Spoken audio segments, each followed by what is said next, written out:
Bintang sinetron Puspita Sari harus berjuang menghidupi dua anak dan juga orang tuanya.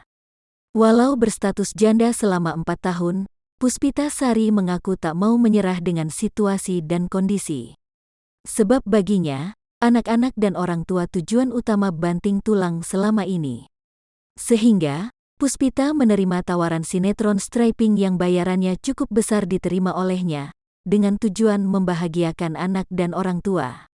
Aku berjuang banget lah jadi single parent. Ya seperti ini mau tidak mau.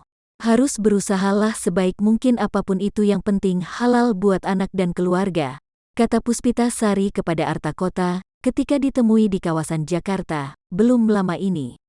Wanita berusia 35 tahun tersebut menilai, ia tak bisa berharap kepada siapapun untuk menghidupi keluarganya. Kerja keraslah menjadi kuncinya untuk menafkahi semuanya. Apapunlah aku kerjain yang penting halal, ucapnya. Kendati demikian, bintang sinetron Jodoh Wasiat Bapak babak 2 tersebut mengaku lelah. Tapi, hal tersebut dinilai adalah resiko yang harus dihadapi.